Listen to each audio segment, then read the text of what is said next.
New edition of the documentary special In Remembrance of Martin was made possible by a grant from AT&T. We must try to create some semblance of the spirit of community and togetherness and behave in a loving, kind, giving, forgiving, reconciling way. It must be a time, a day of peace and a day where we promote justice and equality and goodwill. It must be a time when we, in our own family, make sure that we act together as one family, united by love and caring and concern for each other, but understanding that our families are only one unit of a larger human family.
You all just took off from school, huh?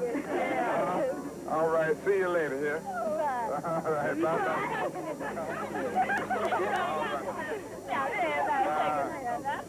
Wonderful. Now, we want y'all to come on to Washington when you get out of school. We're going to have a big time in Washington. Yes, sir. Good luck, yeah. Bye-bye.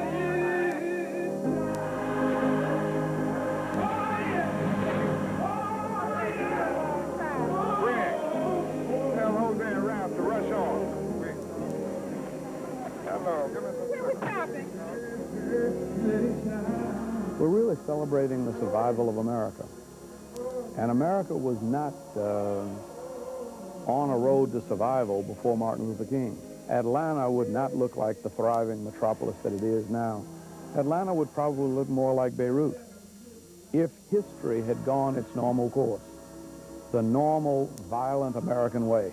When I think of heroes of our country, we obviously think of Washington and Jefferson and Lincoln, but the modern prophet of our time has to be considered Martin Luther King. I keep trying to tell people that I am not in the same league as he.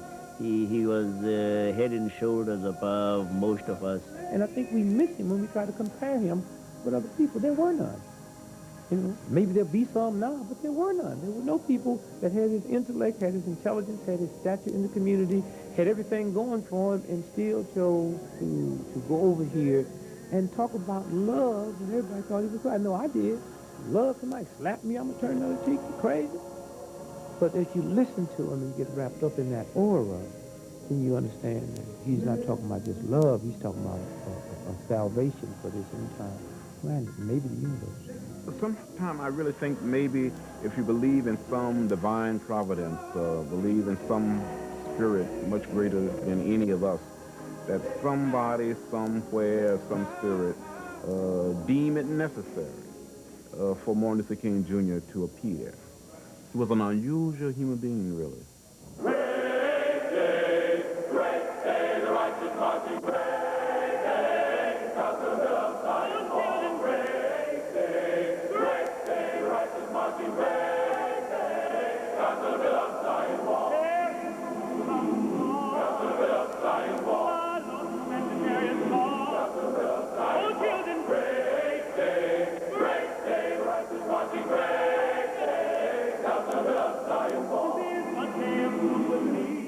Martin Luther King didn't spring full-grown out of the head of Zeus. He was a product of the Georgia soil. He was a product of two Georgia families, one from Stockbridge and one from Atlanta. He was the product of the church, the Baptist Church of Atlanta, Georgia. He grew up in the streets of Atlanta and was educated in the public schools. In a sense, he responded to the problems of our society by leading us in a more excellent way.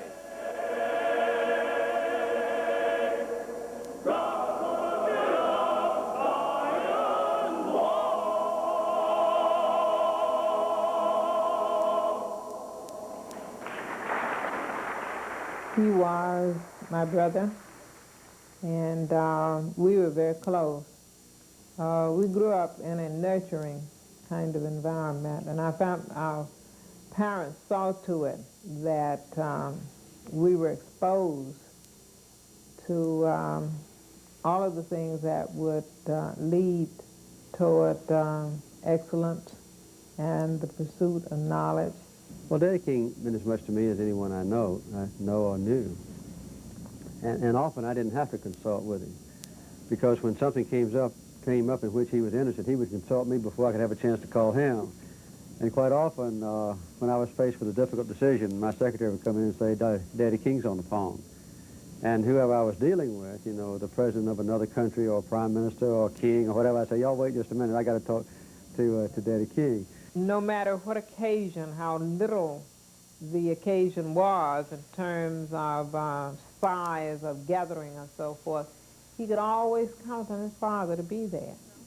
And that meant something to him, because that says to him that you have something to offer, you're something special.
This was an individual who had a secure upbringing, and when people are secure, they are able to take greater risks.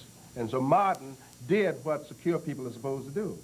Martin positioned himself right along with all of the other theology students and was a very challenging person in class to the teacher. He just would not accept, just because the teacher said something, as being the fact. ML did state on rather regular occasions that it was his intention to become a giant of a man. But how seriously would we be likely to take that when he was only about 15 and 16 years old at the time? Martin Luther King Jr. did it when none of us knew he was going to do it. None of us knew how he was going to do it. We are telling you about the origins out of which he came, but then something took over. One day after finishing school, I was called to a little church down in Montgomery, Alabama. I started preaching there. Things were going well in that church. It was a marvelous experience. But one day, a year later, a lady by the name of Rosa Parks decided that she wasn't going to take it. She stayed in a bus seat. You may not remember it because it's way back now, several years, but it was the beginning of a movement.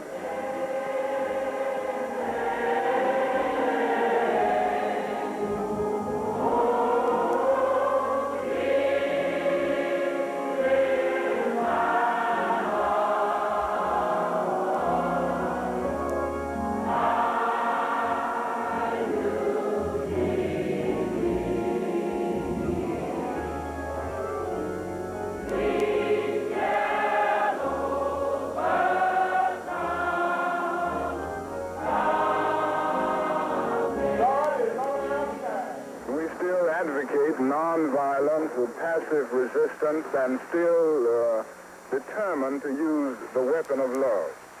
We are still insisting emphatically that violence is self-defeating, that he who lives by the sword will perish by the sword.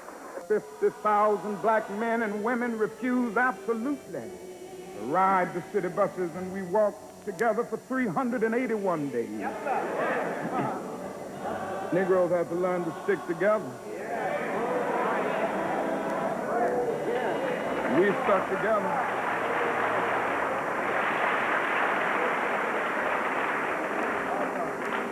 We sent out the call. No Negro rode the buses. It was one of the most amazing things I've ever seen in my life. This morning, the long-awaited mandate from the United States Supreme Court concerning bus segregation came to Montgomery. This mandate expresses in terms that are crystal clear that segregation in public transportation is both legally and sociologically invalid.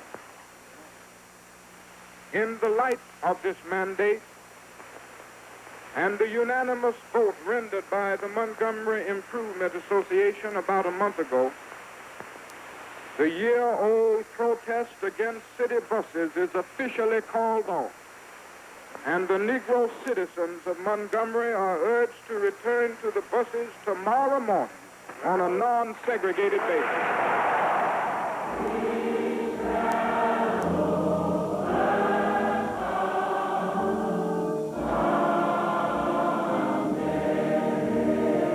This city 25 years ago, I couldn't eat downtown. I had to sit in the back of the bus. I couldn't sit downstairs in a movie theater. I couldn't try on clothes in a department store. The Martin Luther King Jr. Day is a great day for the nation, but it is an especially great day for the people of Georgia. We are saying to the nation that millions of Georgians of all races are today unified in their dedication to fulfilling his dream. We know that we have come a long way. To go from that to this in the space of 25 years is, I think, a remarkable accomplishment. He taught me at Morehouse College. He, for a semester, taught a philosophy class. So I'm one of the few people in the United States who could say I was a student of Martin Luther King's. He was a great teacher. He would open the philosophy textbook, read the first line, and then throw his head back and quote from memory page after page after page after page. We are all caught in an inescapable network of mutuality, tied in a single garment of destiny. And whatever affects one directly affects all indirectly. For some strange reason, I can never be what I ought to be until you are what you ought to be. The rich man can never be what he ought to be until the poor man is what he ought to be. John Donne caught it years ago and placed it in graphic terms. No man is an island entire of itself. Every man is a piece of the continent, a part of the main. And then he goes on toward the end to say, any man's death diminishes me because I am involved in mankind. Therefore never sin to know for whom the bell tolls. It tolls for thee. I hesitate to say the class degenerated, But it went from Plato to politics. It went from discussions of ancient Greece to discussions of modern Alabama.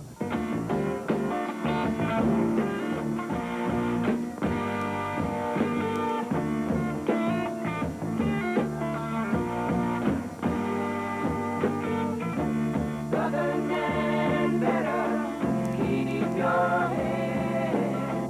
Don't forget what your good book said. Southern change gonna come at last.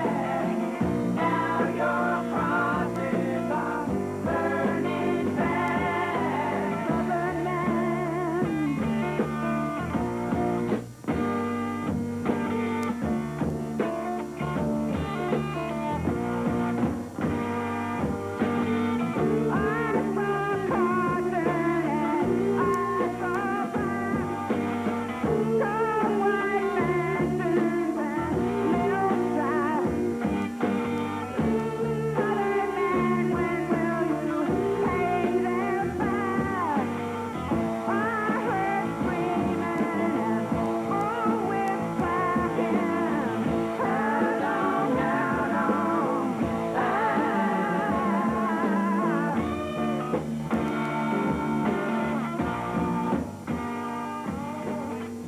I have no despair about the future.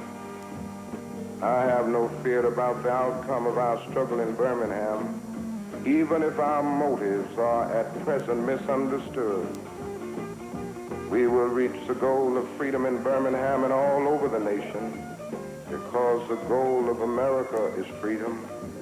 We will win our freedom because the sacred heritage of our nation and the eternal will of the Almighty God are embodied in our echoing demand.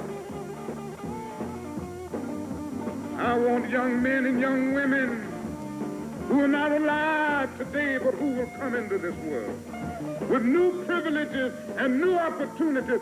I want them to know and see that these new privileges and opportunities did not come without somebody suffering and sacrificing for them. And it's a shame if you got a voter registration card in your pocket and you don't know about Selma. It's a shame if you have a voter registration card in your pocket and you don't know what went on in Selma. We weren't callous about suffering. We really thought that the state of Alabama had better sense than to beat up folk on television.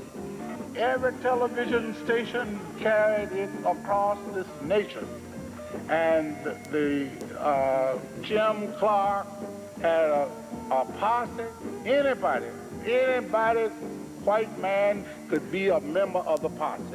And they ran over the people, filled up all of the hospitals, rode in the horses in the church, and beat people in the churches. And that made it possible for us to extend that call that went out all across the nation to come to Selma. When I look at film footage of what happened in Selma on Bloody Sunday, on March 7, 1965, and even see myself being beaten and trampled by horses, it is somewhat hard and difficult for me to believe that this really did happen in America. Southern man, better keep your head. Don't forget what your good book said. Southern change gonna come at last. Now your crosses are burning fast. Southern man.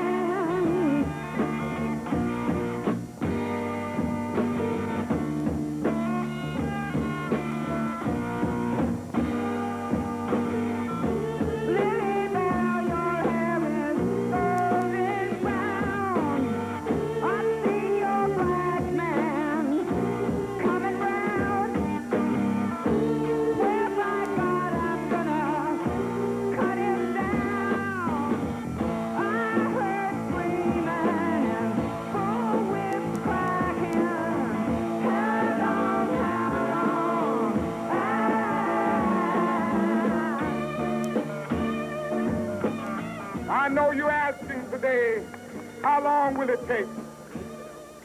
Somebody's asking, how long will prejudice blind the visions of men? I come to say to you this afternoon, however difficult the moment, however frustrating the hour, it will not be long, because truth crushed earth will rise again.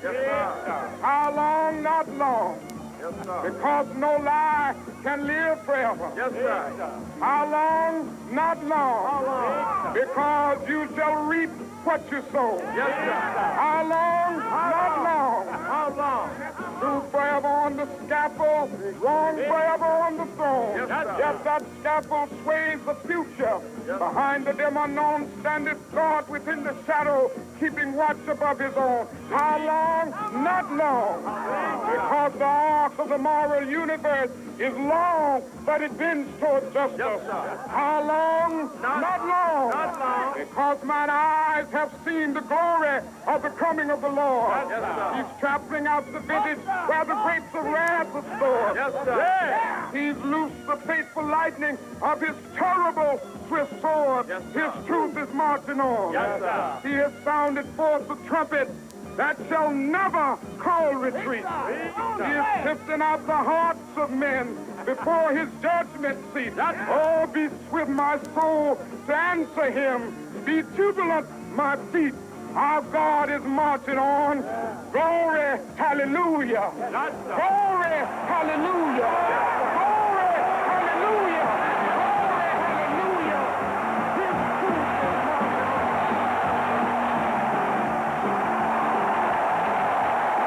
I would say, in terms of the domestic dream of racism, we have probably gone at least 70% of the way.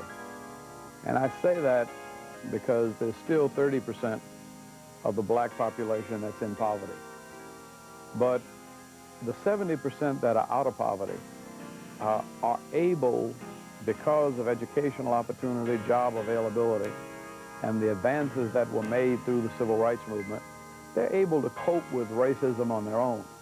It's no longer a legal system that crushes them and keeps them down. You have risen from humble beginnings to become the most successful and the most popular television actor in the country. The biggest mistake, as I have said, that you have made in your life was going to college at Temple, and we are going to correct that now by making you a Morehouse man. Therefore, upon the recommendation of the faculty, and by virtue of the authority vested in me as president by the Board of Trustees of Morehouse College, I hereby confer upon you the honorary degree of Doctor of Humane Letters with all the rights, privileges, and responsibilities thereunto appertaining.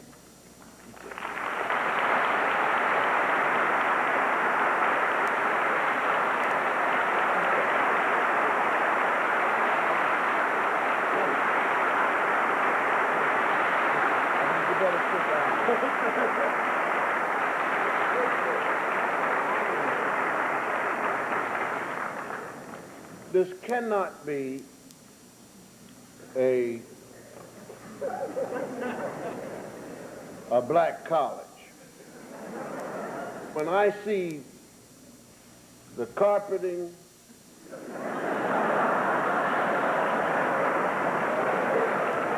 when I see these lovely red seats, I know this can't be a black college. Can't be a black college with all this ceiling space. The business manager can tell me that. But it can't be, because critics of my show know that black colleges don't have places like that. Do you understand? So this is not a black college. See, you all are not black people.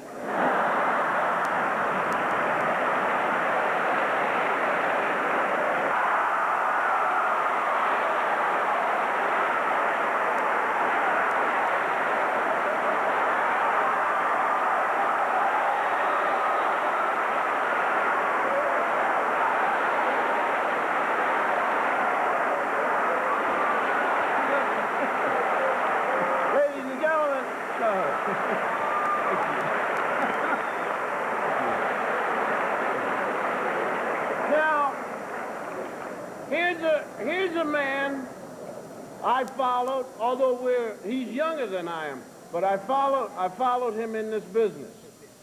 Now let me explain to you, when we talk about what is, this is a man that gave up a career and could be to this day, well, he's making that much now because he's selling the Bahamian health food. But Dick is supposed to go down in history.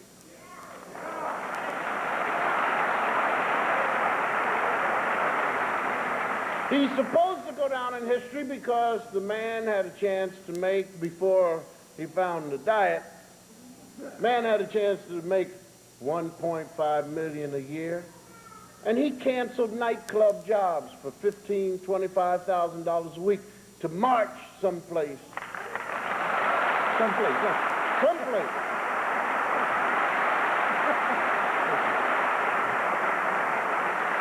And the man spent time in jail, someplace. 3-4 days in jail. Man even got hit in the head a couple of times. Yes, someplace in America. And he could have been making $15,000, $25,000 a year. His intelligence is challenged for that reason. Be careful now, because some of you may be asked to come forward, and you'll be very bright. Say, I don't want, no, give up what to do when, for the why. That thing saved my life. When Martin came on the scene, my whole consciousness was John Wayne. Just be right, man, and let's go to war. I'll meet you at the path. So Martin went against every principle that America told me was right. The Americans never told me war was wrong. War is wrong if I started, but if the right white folks in charge say, let's go to war, then you're willing to give your children. So Martin came along, and remember, you know, the significance of what Martin said. You know, we say down through the years, cannibalism got to go, human sacrifice got to go, that we got to get up off of this, but nobody's ever said war have to go, okay? And when you stop and think about war, that is cannibalism, and that is rape, and that is murder, and that's destroying innocent people. And Martin said war has to go, and then plan it to cease. I speak out against this war, not in anger, but with anxiety and sorrow in my heart, and above all with a passionate desire to see our beloved country stand as the moral example of the world. I speak out against this war because I am disappointed with America. And there can be no great disappointment where there is no great love. War cannot go nowhere, man, until we understand nonviolence, until we get our mind in line with our hearts, with our spirit. For those who say to me, stick to civil rights, I have another answer. And that is that I've fought too long and too hard now against segregated public accommodations to end up segregating my moral concerns. I'm not going to do that. Others can do what they want to do. That's their business. Other civil rights leaders, for various reasons, refuse or can't take a stand or have to go along with the administration. That's their business. But I'm afraid now that I know that justice is indivisible. Injustice anywhere is a threat to justice everywhere. I really feel that if we finally came to grips with what Martin Luther King Jr. did, taught us, and what he stood for, and lived it out, then we could truly be a nation at peace with itself, and we could be a powerful moral force in the world that could bring all the discordant elements together. And then we would begin to see the beloved community emerge.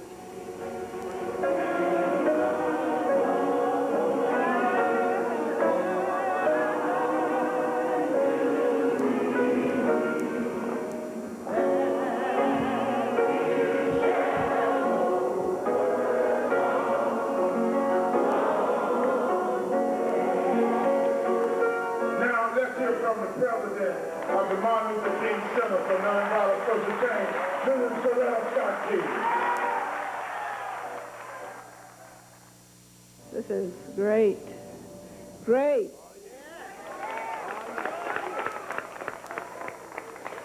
All you freedom fighters, we've got to carry this message to the young people, and they have got to have some experiences of sharing and fellowship and the sense of a larger family. That family that we talk about in the dream concept, in the beloved community, and in the World House. He said, wouldn't it be beautiful to get some children from around the world in different places and have a beautiful interracial, intercultural family? And I said, that would be great. I couldn't figure out how it would all happen, but once we got involved in the struggle, there was hardly any time, that he had for the 4 children. Growing up without a father has been difficult, but we have managed because my mother has possessed so much strength and tried to instill in us those values that my father held as well as herself, and tried to teach us the importance of love, especially agape love. And I think for me, particularly, it's there. There's nobody who walks this earth who I even hate. Just simply says, if I can help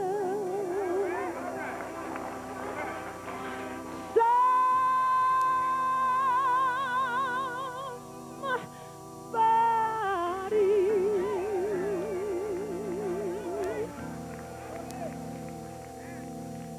that who's traveling alone, if I can help somebody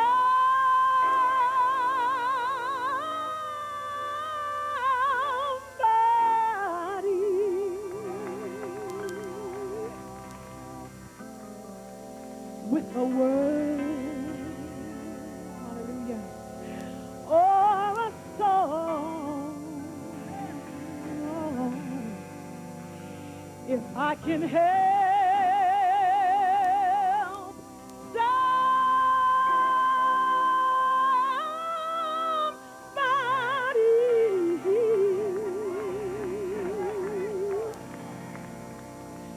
that who's traveling, they're traveling wrong,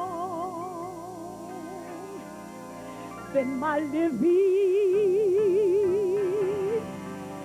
shall not be in vain. You all know that about Martin. Then my living shall not be in vain. No, no, no, no, no. Woo! My living shall not be in vain. Ooh, if I can help. You see, Martin helped all of us, but if he can just help somebody, that who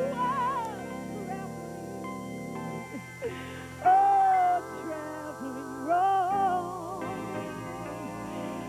he said, in my living, he said, in my living, my struggles, my tears, my pain, my living shall not,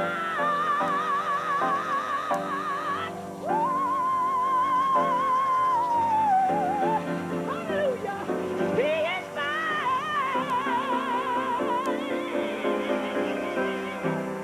Lord,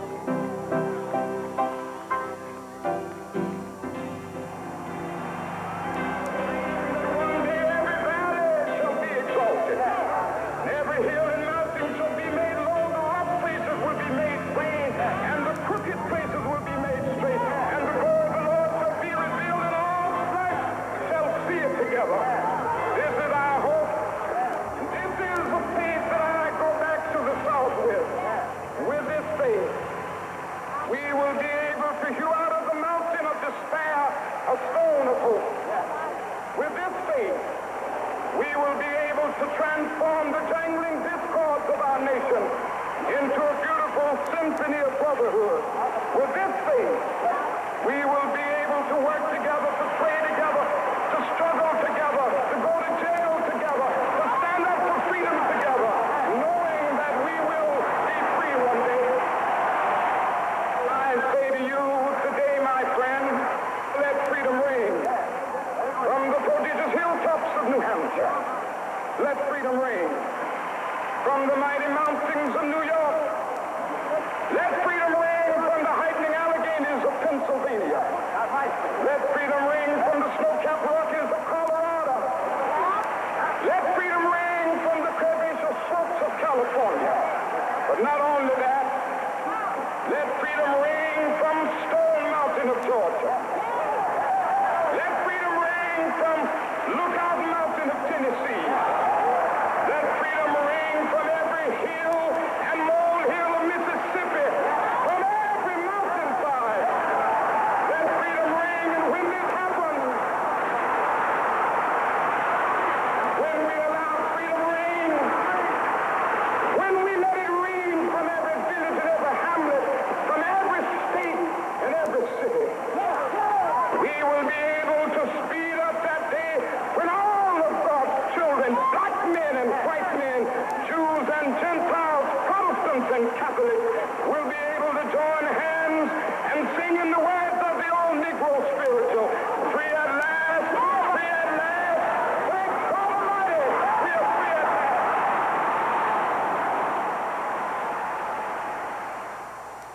I agree with Reverend Jackson. This whole thing of a dream is something that I think we need to examine, because people see dream and they see dreamer, and it's quite positive and accurate to say I have a dream, but not be a dreamer, you see, which means I wish, but I'm not a person who hopes that the skies will open up and wonderful things will flow. Dr. King was a mover. Dr. King was a doer.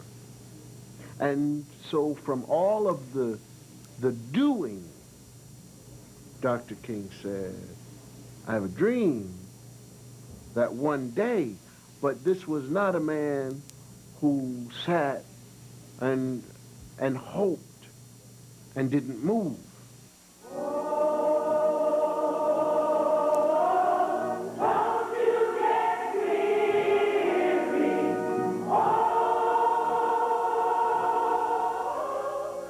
Dr. King was not assassinated for dreaming,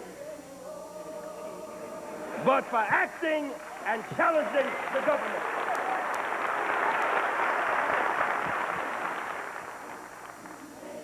Dr. King's life threatened the political establishment. He demanded an end to U.S. apartheid. He demanded dismantling through civil rights laws. He challenged a popular president over the Vietnam War. I could not help but stop by the basement of this church on the way to this pulpit, for I was privileged to be with a small band of warriors, apostles, disciples. January 15th, 1968, the last birth date that Dr. King was alive. He showed us on that day how to celebrate his birthday by the way he celebrated his own birthday. That morning he had breakfast with his family, he had prayer, and he ate at home with his family. He was a family man. He went to the basement of this church about 10 a.m., convened the staff, supporters, and advisors, Indians from the reservations, Hispanics from the barrios, blacks from ghettos, Asians, Jews, Protestants, Catholics, black and white, and began organizing the Poor People's Campaign. We assemble here together today with common problems, bringing together ethnic groups that maybe have not been together in this type of meeting in the past. I know I haven't been in a meeting like this, and it's been one of my dreams that we would come together and realize our common problems. Power for poor people will really mean having the ability, the togetherness, the assertiveness, and the aggressiveness to make the power structure of this nation say yes when they may be desirous of saying no. And it is my hope that... About 2 o'clock, Winona Clayton came into the room and brought a birthday cake. Then we stopped for a moment and sliced the cake and blew out the candles and ate it. Kept organizing the Poor People's Campaign.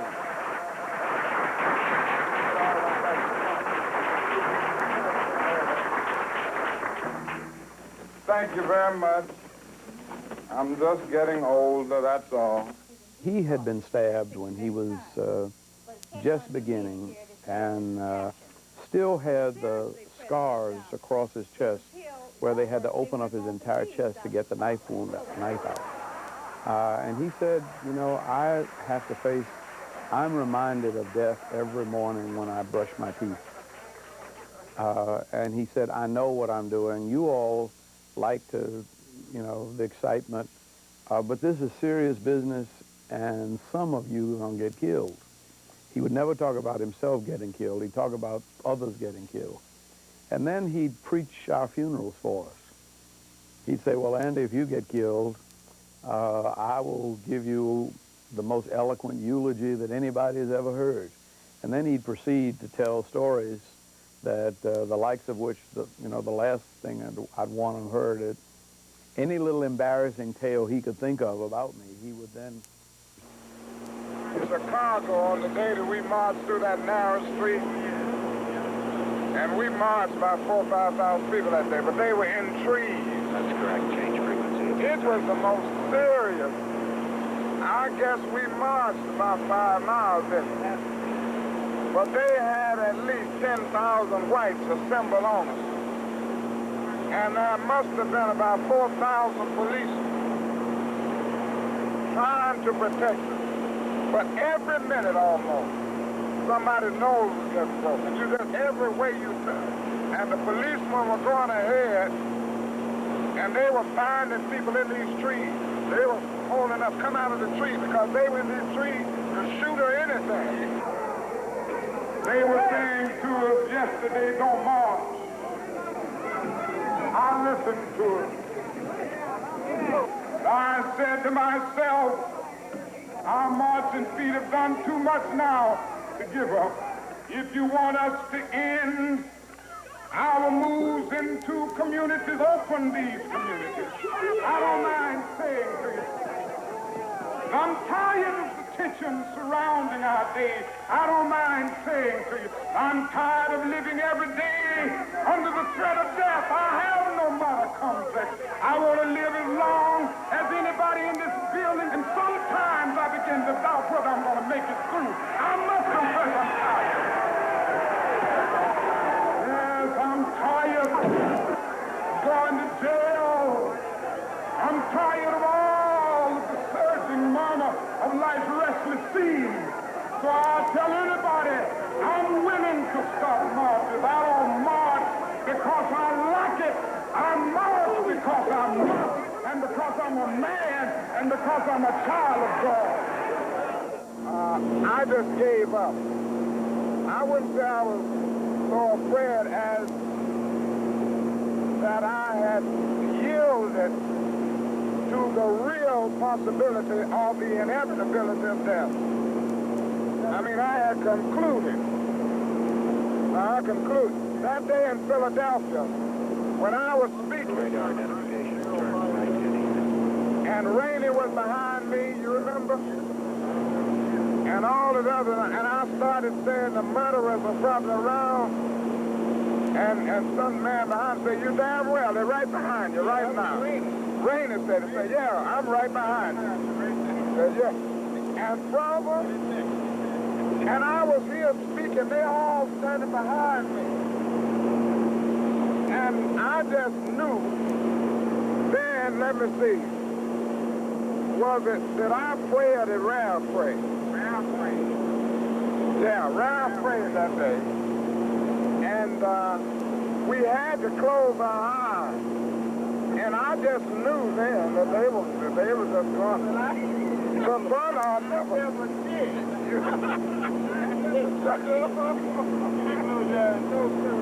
Ralph says he prayed with his open. But I closed my eyes. I really did. You don't want to think of yourself as a martyr.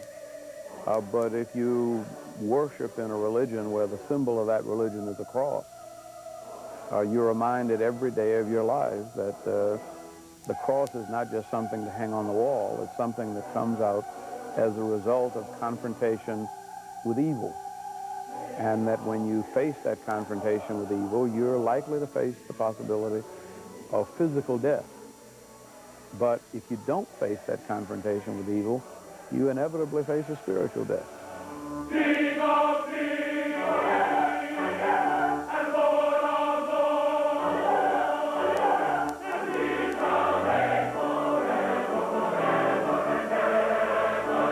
King of kings, and Lord of lords, King of kings, and Lord of lords, and He shall reign forever and ever, forever and ever.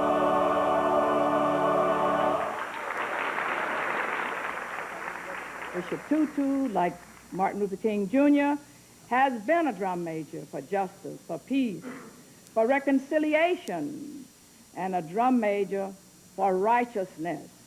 Even in the face of danger from the state and threats to his life, Bishop Tutu cannot be moved from his moral vision and his courageous actions. Death, he stated, is not the worst thing that can happen to a Christian. Dr. King once said that the use of violence as a way of seeking to attain racial justice is both an impractical and immoral method. The use of violence to attain racial parity is impractical because it leads to a descending spiral ending in destruction for all. The old law, an eye for an eye, leaves everybody blind.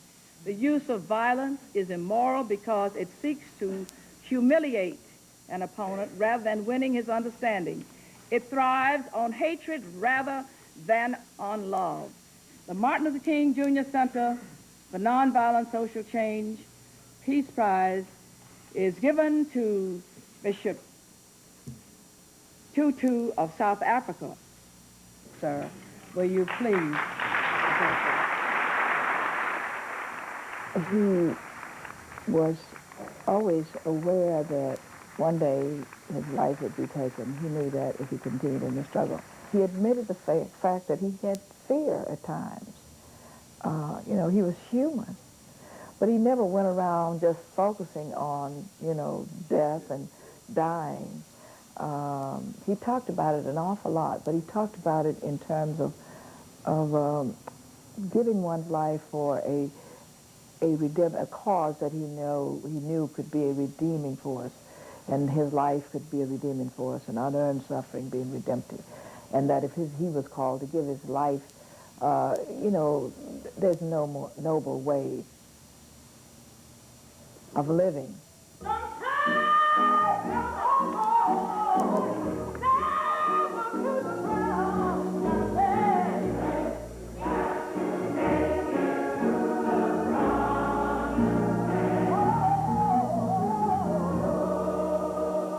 In this room right here, on the Saturday before his assassination, he came in and said, you know, I've been wondering, I've been in great pain and agony, wrestling with the division, and I've struggled with the lack of direction. I remember Andy Young said, Dr. King, don't worry. And we're going to get it together. We've always done it. He said, Andy, be quiet. Don't say peace, peace, when there's no peace. Let me express myself. Dr. Abnett said, let him talk. He said, I've thought about even turning around and quitting. I'm not going to allow anybody to pull me so low as to use the very method that has perpetuated evil throughout our civilization. I'm sick and tired of power. I'm tired of the war in Vietnam. I'm tired of war and conflict in the world. I'm tired of shooting. I'm tired of hate. I'm tired of selfishness. I'm tired of evil. I'm not going to use violence, no matter who says it. I thought about maybe if I would fast and pray, even to the point of death. And maybe Stoker and Raff and some of the guys, Roy and Whitney, who do not agree with my focus on nonviolence and my focus on the international issue of Vietnam, who we're at least personal friends. They would come to my bedside at death and we could get together and at least have unity. You know when I say don't be afraid, you know what I really mean. Don't even be afraid to die. I submit to you tonight. No man is free if he fears death. But the minute you conquer the fear of death at that moment, you're free. And then lastly, he said, we got to go on. So by the time we got to Memphis later on that week, on a very stormy night, when he came in, what struck me about the speech that night was a lot of poetry and prophecy and profundity in it. But it really doesn't matter with me now, because I've been to the mountaintop. I don't mind. Like anybody, I would like to live a long life. Longevity has its place. But I'm not concerned about that now. I just want to do God's will. And he's allowed me to go up to the mountain. And I've looked over, and I've seen the promised land. I may not get there with you, but I want you to know tonight that we as a people will get to the promised land.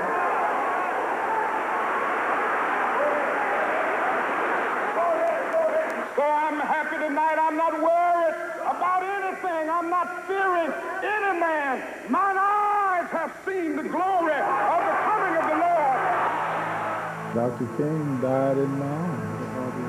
I would have given my life to save his life. You don't have but one friend in a lifetime. And I am a living example of that fact. I can testify to that fact. I look for everybody to act like Martin acted, to behave as Martin behaved, to be compassionate like Martin was. But you cannot be somebody else. And so consequently, I miss him so very much. I was at this planning meeting, and Dr. King was still asleep, and nobody wanted to wake him up, so Andy says, Joan, you go and sing to him. Pitter, patter, and I was very nervous, but I went in and I sang to him, and he rolled over in the middle of the song and kept his eyes shut, and he said, I do believe I hear the sound of an angel. Let's have another one, Joan, and he went right back to sleep.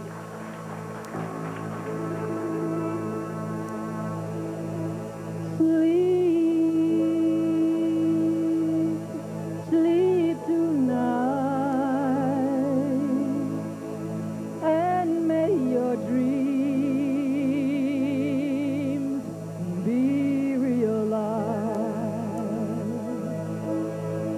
And if a thundercloud passes rain, so let it rain, let it rain down on him. Oh,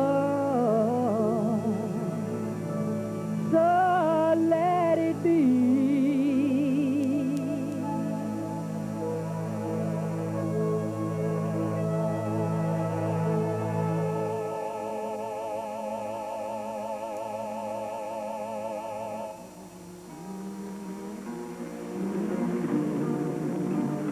greatness of this period was that we straighten our backs up. And a man can't ride your back unless it's bent.